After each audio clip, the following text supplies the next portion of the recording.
Hello everyone, welcome to Jerry and Linda's Place. I'm Linda, Jerry's filming for me. And you probably wonder where I've been. Well, I'm about to tell you where I've been for the last few months. Where you been? Everybody's been looking for you, Lynn. Where you been? I have to think a minute. Okay, back in the fall, like in October, November, I started out with a 3-week upper respiratory bronchitis episode, and that set me back a while, the coughing and everything. And then after that, I was going to the doctor. My doctor said she wanted me to have a mammogram, because I've never had a mammogram test ever in my life. So I thought I'd please my doctor and go have my first mammogram. So I go, have my mammogram test, figuring all's well. You know, you expect it to be all's well. Then I get a phone call. My doctor wants me to have, they found a swell. What she said is, they found a small nodule on my left side. And she wanted me to have a, what do you call it? Oh, an ultrasound. So I went in for the ultrasound.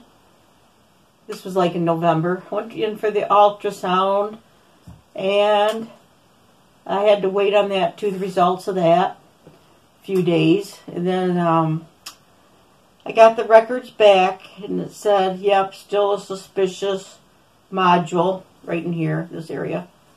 And so they wanted me to have a biopsy.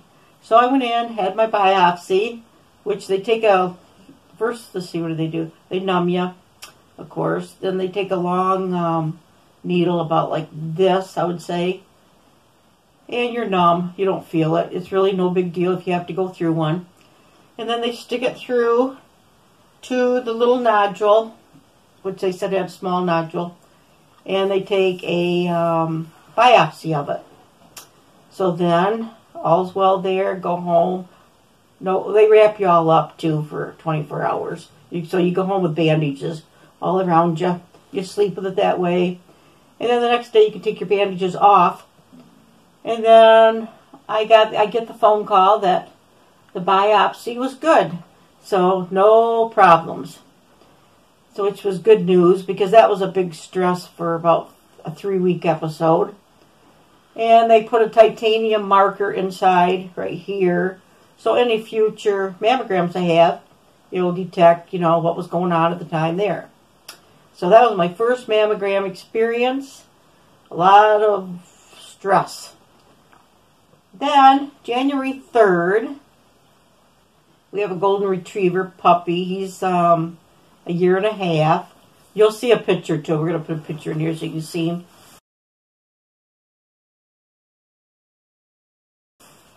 It was at the evening, maybe 5 in the evening. Jerry's at work. It was a Friday night. I took him out to go to the bathroom and just to walk around out in the yard a while. And I did not know it. We live in the country. I didn't know it because usually I don't have no people around. My neighbors were walking by. Well, all of a sudden, our puppy sees the neighbors. I'm in the driveway on cement, asphalt cement, and my dog sees them. Okay, he takes off like a racehorse.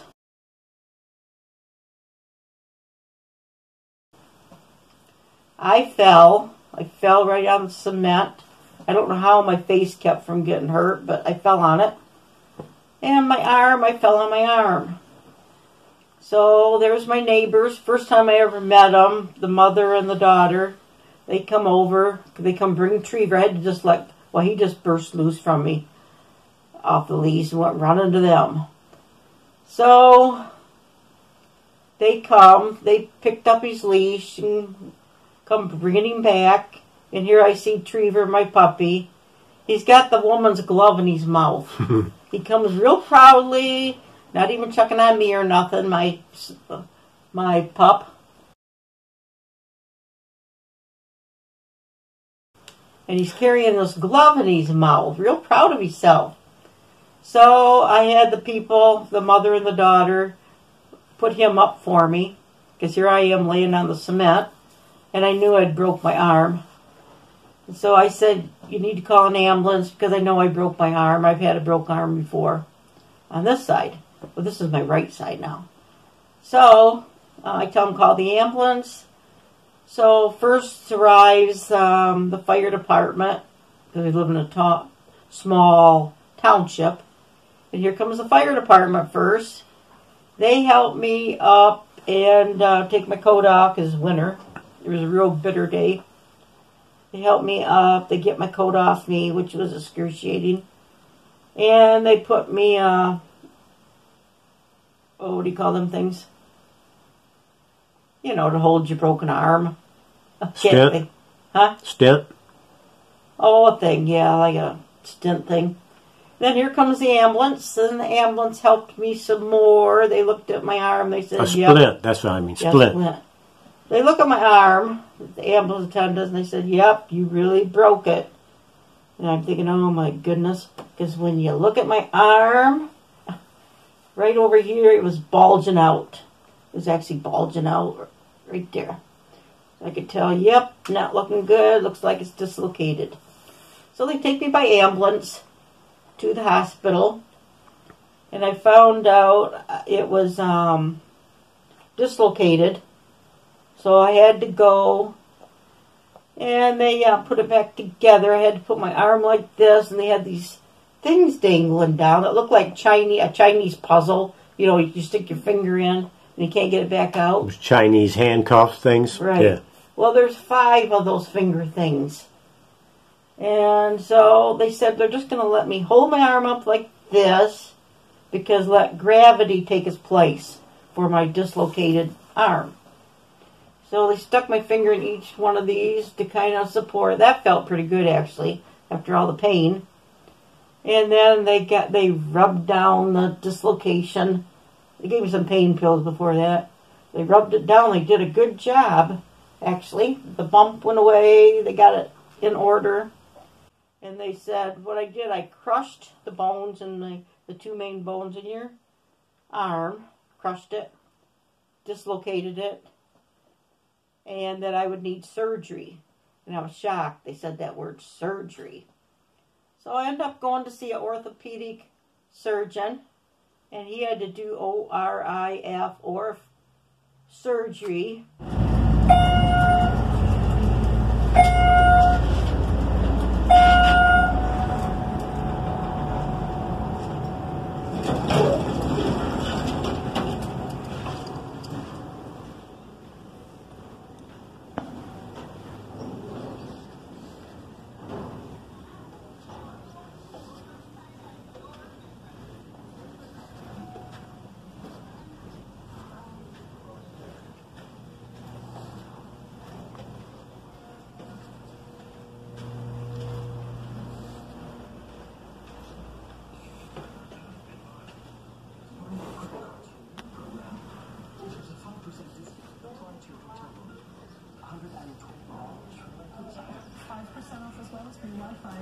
Not bad. $95 for the night, please. Wait, what?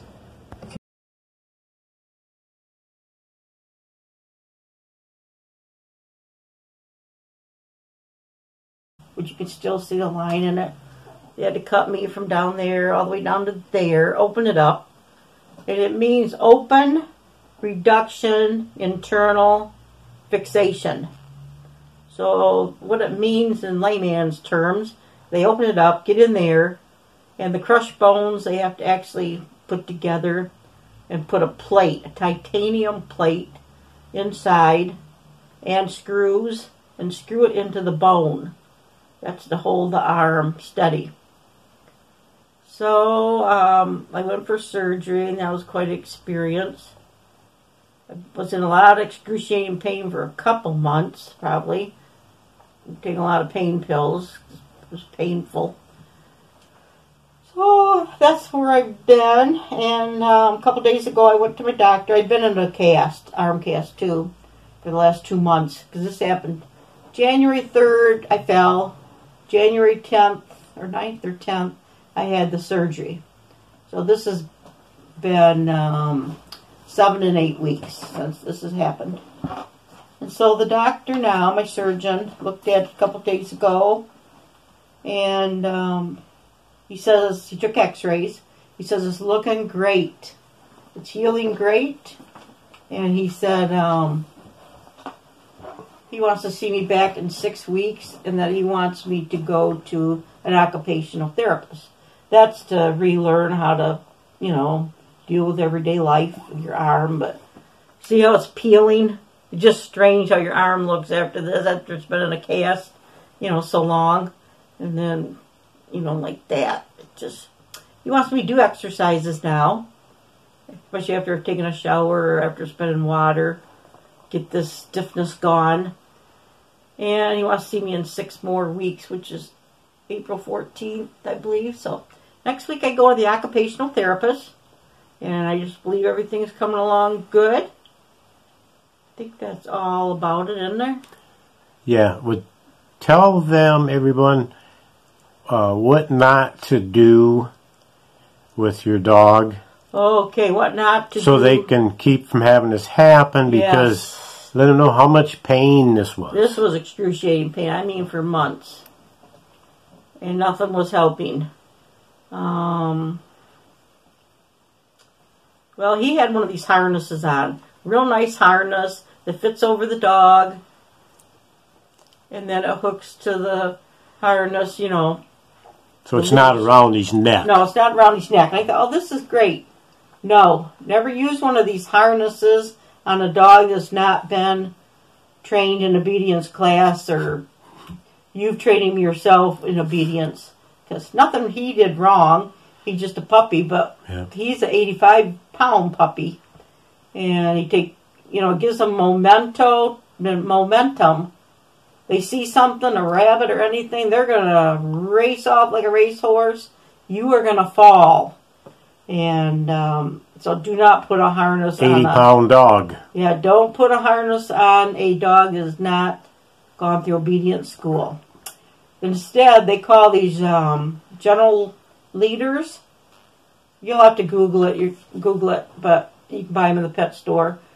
This is what we're starting to use now. But so the dog's going to fall instead of you, basically, if he would take off like that. But with pups, you need a lot of exercise. They need a lot of running time and exercise. But what was funny about him, if you want to know something funny after all this pain, it's just his reaction. Coming back with this woman's glove. He took her glove off her hand, comes walking so proudly with them, the hanging out of his mouth. And then the man come over, the man neighbor, the woman called her husband to come over too and help. But here's Trevor with that glove in his mouth, and the man tried to get the glove out of his mouth. He growled at him, like puppies growl. So I said, well, just leave the glove and I will get you a new pair of gloves. So I still owe her a new pair of gloves and probably a good surprise. She's a good neighbor. So when I'm leaving the ambulance with the ambulance group, I said, well, nice to meet you guys. It's kind of funny. But anyway, that's where I've been for the last months.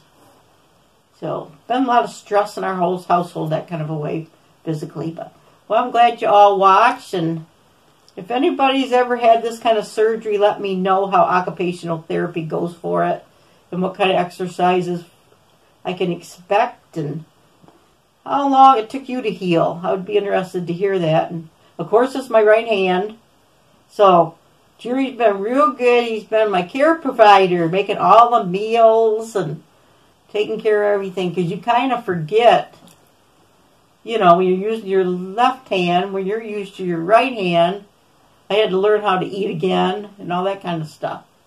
Now I wonder if I'm going to know how to eat with my right hand. So anyway, that's why I'm going for therapy, and we want to keep our videos going.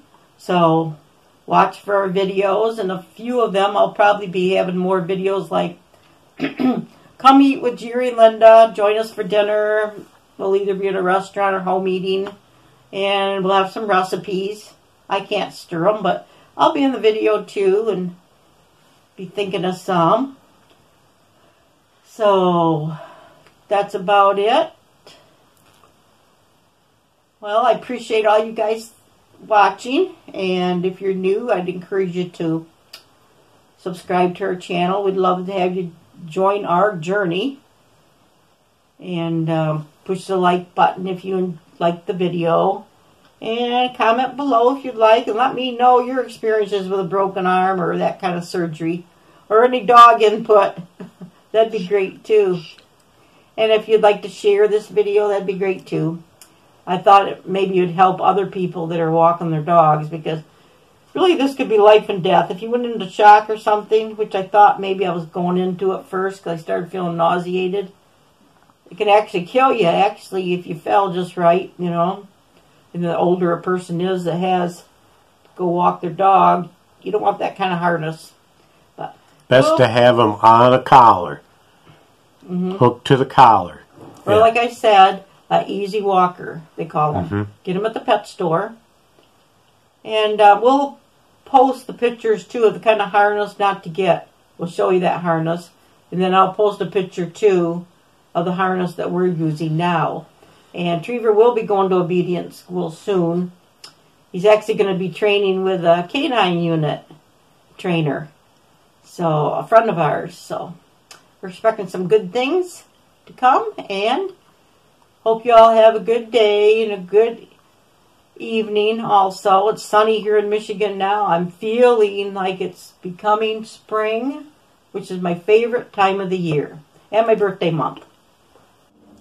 I want to show you this too. This is the cast I had to wear.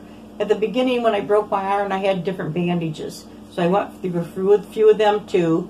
Because when your arm breaks, it swells up. And the doctor didn't want to put anything on it. No plaster or nothing like this on it. So I went through that for a while with the bandages until the swelling started going down and after the surgery. Then my doctor said I could have a plaster cast, which you don't take off, you just leave on, as you know, the common plaster. Or I could have this. This is quite an expensive cast. It's a EXOS brand cast where your arm goes right in it.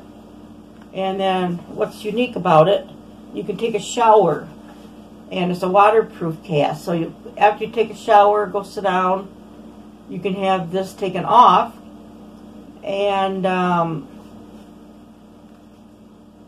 you know, that's what it makes it waterproof, taking it on and off after a shower. It's got the little holes in it and everything.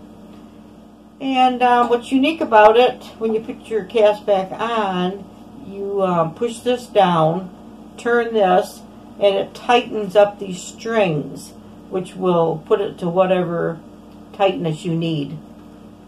So I was happy to get this. It was painful though a lot. I had to go back in, and what they do, they stick it in a thing that looks like a food processor that really heats up, and it heats it and molds it to your arms, what it does.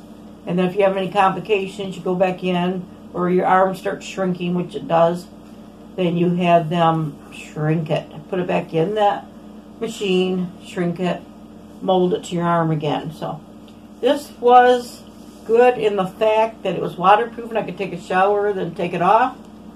However, it was not that comfortable. I kept feeling little pokey things in it that kept irritating where I had the stitches.